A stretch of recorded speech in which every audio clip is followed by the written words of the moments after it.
Hello YouTube family, this is Swasha, the rebel. 4 अक्टूबर 2019 की सुबह India के शहर केरला के एक कस्बे कुडाथी में एक बहुत ही अजीबोगरीब वाक़या हो रहा था और काफ़ी ज़्यादा भीड़ जमा थी वो सब कुछ देखने के लिए। वहाँ क्रिश्चियन सिमेट्री यानी क्रिश्चियंस का जो कब्रिस्तान है वहाँ पर 6 कब्रें खोदी जा रही थी। उन्हें एक्सह्यूम यानी वहाँ से बॉडीज़ और उनके बॉडी पार्ट्स को निकाला जा रहा था। लेकिन ऐसा क्यों किया जा रहा था? क्योंकि क्रिश्चियनिटी में यानी ईसाइयों के मज़हब में भी इस चीज़ को बहुत ज़्यादा बुरी नज़र से देखा जाता है, क्योंकि इससे कब्रों की हुर्मत यानी उनका एहतराम ख़राब होता है। लेकिन ऐसी क्या मजबूरी पेश आई कि इन 6 कब्रों को पुलिस और उनके रिश्तेदारों की परमिशन के बाद खोला जा रहा था। आइए इस केस को देखते हैं। ये कहानी है एक औरत की, एक बीवी और एक बहू और एक माँ, जिसके चेहरे पर इंतहाई मासूमियत थी, मगर दिल में छुपी थी एक ऐसी खामोशी जो सब कुछ निकल गई। केरला का एक बहुत ही खूबसूरत कस्बा था कुडाथी।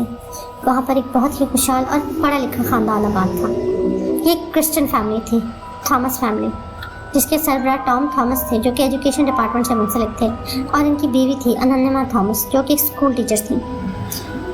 इन दोनों के 3 बच्चे थे, जिसमें सबसे बड़ा बेटा राय थॉमस था।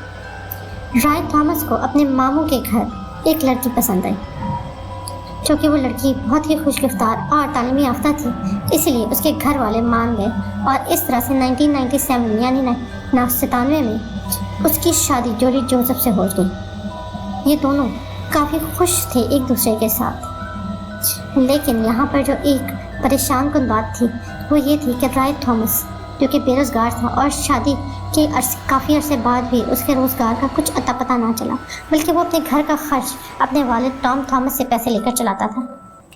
इसी दौरान उसकी सास अनन्या थॉमस ने जोली पर प्रेशर डालना शुरू किया कि वो कहीं पर अपने लिए जॉब देख ले। वो पढ़ी लिखी तो थी ही, इसीलिए जब उसने अप्लाई किया तो जोली को कॉलेज में गेस्ट लेक्चरशिप की जॉब मिल गई। इस तरह से उनके घर के हालात कदरे बेहतर होने की शुरुआत हुई। लेकिन ये कहानी भी किसी और तरफ बढ़ रही थी। ये कहानी चलती रही कि एक दिन अचानक ख़ानदान में पहला सानहा रोनुमा हुआ। 2002 में ख़ानदान की जो बड़ी थी अनन्या थॉमस जो कि जूली की सास थी, वो अचानक बेहोश हो गई और बेहोशी के कुछ ही दिन टाइम के बाद उनका दम निकल गया, यानी वो फौत हो गई, जिसे डॉक्टर्स ने कहा कि ये दिल का दौरा था। यानी अनन्या थॉमस को हार्ट अटैक हुआ था। इस तरह से किसी को शक भी नहीं हुआ और घर में पूरा शोक छा गया। जोली अपनी सास के लिए बिलक बिलक कर रोती रही, लेकिन अब तो कुछ भी नहीं हो सकता था। इसके बाद खानदान में दूसरा झटका लगा। 2008 में अनन्या थॉमस को गुजरे 6 साल हो चुके थे और इस दौरान टॉम थॉमस अपनी बहू जूली के साथ काफ़ी बदजन भी रहने लग गए थे। टॉम थॉमस एक दिन शाम की वॉक के बाद रात के खाने के लिए जब बैठे तो रात का खाना खाकर उन्होंने अपनी कैल्शियम की टैबलेट लेनी चाहिए, जो कि जूली ने उन्हें ला कर दी, और पानी के साथ जूली ने जब उन्हें टैबलेट दी तो उसके बाद उनकी तबीयत भी अचानक बिगड़ गई और इस तरह से वो भी नीचे गिर कर बेहोश हो गए। और जैसे ही बेहोश हुए एकदम उनके मुंह से झाग निकली और इस तरह से शायद उन्हें भी हार्ट अटैक हुआ और वो भी यहाँ से चले गए। इसके बाद तीसरा झटका इस खानदान को तब लगा और रॉय थॉमस का भी अचानक ही इंतकाल हो गया। जूली ने बयान दिया कि शायद रात का खाना उन्होंने नहीं खाया और दोपहर में जो भी खाना वगैरह खाया था उसके बाद वो काफ़ी परेशान थे और उन्होंने खुद को वॉशरूम में शायद बंद करके सुसाइड यानी खुदकुशी की है।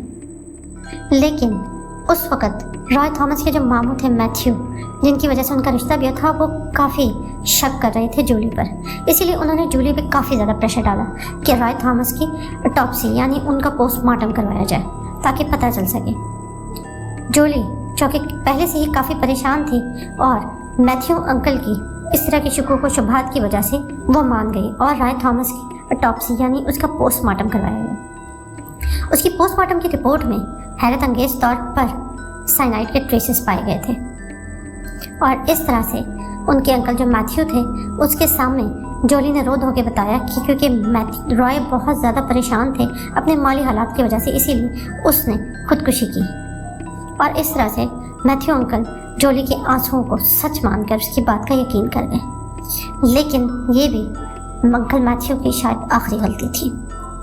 2014 में अंकल मैथ्यू जो कि जायदाद वगैरह के कागजात देख चुके थे, जिसमें जूली ने अपने सास और ससुर की तमाम जायदाद और बाकी सारे पैसे वगैरह अपने नाम करवा लिए थे, वो उसमें मैथ्यू अंकल काफ़ी ज़्यादा दिलचस्पी ले रहे थे। इसीलिए जूली को शायद उनसे काफ़ी खतरा था। 2014 में मैथ्यू अंकल भी अचानक इंतकाल कर गए और इत्तेफाक की बात है कि उस टाइम भी मैथ्यू अंकल से आखिरी मिलने वाली खातून जॉली जोसेफ ही थी। इसी दौरान जॉली का रॉय थॉमस के एक चचाजाद भाई शज्जू से भी अफेयर चला, लेकिन शज्जू की एक बेटी भी थी और उसकी बेगम भी थी, इसीलिए शायद जॉली को काफ़ी सारे मुश्किलात का सामना था। लेकिन 2014 ही में शज्जू की 2 साला बेटी अल्पाइन भी, जो कि एक पार्टी में गई थी, वहाँ पे उसको शायद कुछ चॉकलेट या कुछ खाना वगैरह उसके गले में फंसा और वो भी अचानक इंतकाल कर गई। इस तरह से उसकी जो बेगम थी शज्जू की सिली, वो काफ़ी ज़्यादा परेशान रहने लगी थी और इसी परेशानी के दौरान वो काफ़ी ज़्यादा जॉली के करीब आ गई थी। जॉली उसे काफ़ी दिलासा देती थी और उसे अल्पाइन की मौत को पर सब्र करने के लिए कहती थी। जॉली ही उन्हें कहीं आयुर्वेदिक क्लिनिक्स वगैरह पर भी लेके जाया करती थी, क्योंकि सिली को काफ़ी ज़्यादा डिप्रेशन रहने लग गया था। और जॉली सिली ही के साथ थी जब एक क्लिनिक में अचानक सिली को कुछ दौरा पड़ा और वो नीचे गिर गई और इसी तरह उसकी भी अचानक मौत हो गई। इस तरह से 2016 तक सिली की मौत तक ये 6 अमवात हो चुकी थी थॉमसन ख़ानदान में। लगातार इन सारी अमवात में काफ़ी सारे कनेक्शंस थे, लेकिन कोई भी ये कनेक्शन जोड़ने के लिए या समझने के लिए तैयार नहीं था। 2017 में जूली ने शज्जू से, यानी जब उसकी बेटी अल्पाइन और सेली का इंतकाल हो गया, उसके बाद 2017 में जूली ने शज्जू से शादी कर ली। एक औरत जिसका शौहर, ससुर, सास, सहेली सब मर चुके हैं, फिर भी वो जिंदगी में ऐसे आगे बढ़ रही है जैसे कुछ हुआ ही नहीं। इसी दौरान रॉय थॉमस का जो छोटा भाई था रोजो थॉमस, उसे और भी शक हुआ। उसे लगा कि कुछ भी ठीक नहीं है और इस तरह से उसने पुलिस को रिपोर्ट दी कि ख़ानदान में एक नहीं कई ऐसी अमवात हैं जो कि मशकूक हैं, इसीलिए इस केस को दोबारा खोला जाए और इन लाशों की ऑटोप्सी यानी पोस्टमार्टम करवाया जाए।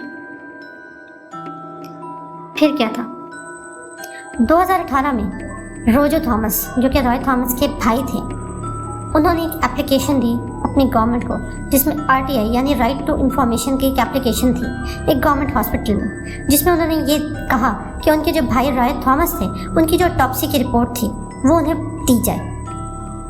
ये ऑटोप्सी की रिपोर्ट पढ़कर ही रोजो थॉमस की आंखें खुली की खुली रह गईं, क्योंकि उस ऑटोप्सी रिपोर्ट में तो साइनाइड था ही था, लेकिन रॉय थॉमस की मौत के वक्त जूली ने उसके भाई रोजो और उसकी बहन रजनी को ये बताया था कि रॉय ने तो रात को कुछ खाया ही नहीं था, वो तो सिर्फ दोपहर का खाना खाकर अपने कमरे में लेटे हुए थे, जबकि ऑटोप्सी रिपोर्ट में बहुत क्लियर मेंशन था कि रॉय ने रात को चावल और दाल खाई थी तकरीबन 8:30 के लगभग, और उसके बाद यानी उस खाने के दौरान उनको शायद साइनाइड वगैरह दिया गया था। ये सारी रिपोर्ट पढ़कर रोजो थॉमस और रजनी को उनका जो शक था वो यकीन में बदल गया कि ये सब कुछ जूली ही कर रही है। और फिर क्या था, इसके बाद रोजो और रजनी ने गवर्नमेंट को एक एप्लीकेशन दी जिसमें उन्होंने कहा कि जो जितनी अमवात हुई हैं ख़ानदान में, इन सब की कब्र यानी इनको कब्रों से निकाल कर इनकी भी ऑटोप्सी की जाए, ताकि हमें पता चल सके कि इन सब की अमवात कहीं साइनाइड या किसी और चीज़ से तो नहीं हुई। और इस तरह से एक सिलसिला शुरू हुआ जिसमें बहुत सारी चीज़ें खुलने लग गई थी। फिर क्या था, जूली गिरफ्तार हुई, मगर इसका चेहरा अभी भी पुरसुकून था, जैसे वो कुछ छुपा रही हो या सब कुछ जीत चुकी हो। क्या ये सब कत्ल थे और जूली ही कातिला थी? मोहब्बत, लालच, ताकत, उसने उसे ऐसा बना दिया? ये सवालात आज भी केरला की फिजा में गूंज रहे हैं।